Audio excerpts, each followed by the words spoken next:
Another case that we had that the commission members, myself and others, felt very strongly about was a young man named Arif who lived here in Fredericton and had autism. And he went through a number of service providers here in New Brunswick, and they didn't handle him very successfully. Things did not go well. I won't get into the specifics of the case. But the long and short of it is he ended up in a facility down in mid-Maine, operated by a profit-making company. And the family couldn't find their way easily to see him. He was provided with one-on-one care in a home all by himself. At some years, I think the cost was like $500,000 a year for his care. And the commission had a complaint about that. And that's one where we really had a tough time with the legal precedent, because the legal analysis was that the government in New Brunswick did not provide a service like the one that this young man needed.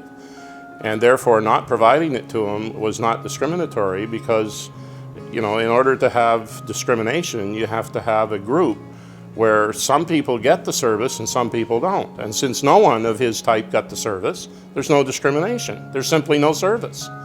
So we found that rather strange and odd, and thought that what his real service need was to be treated like a citizen of New Brunswick and given the care and the housing and the personal care that he needed. Like the fact that he happened to have a form of autism where his behavior was unpredictable shouldn't have been the defining characteristic that shaped what happened with him. So we pursued that quite forcefully. The Department of Social Services, Health and Social Services, whatever it was called at the time, was not happy about it. They were very, very unhappy. They fought it tooth and nail.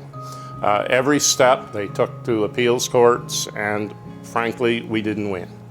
But the commission members, and this is where the sense of fair play of the citizens who made up the commission was that this isn't right.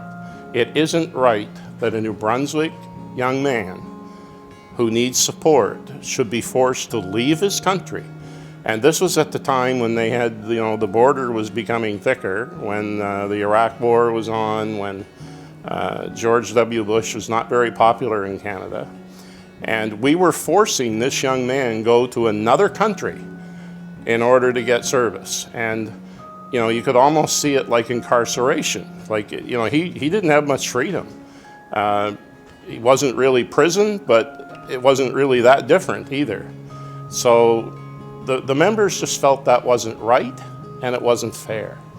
And we had advice saying, well, it would be difficult to make an argument because you don't have any comparative case where you can argue that some people are getting this service and some other people in the same class are not. And we said, well, we don't buy that, we want to pursue it anyway. And you know, subsequent to that, the Moore education decision in BC, decided by the Supreme Court just a couple of years ago, set new ground that was consistent with the commission members' approach.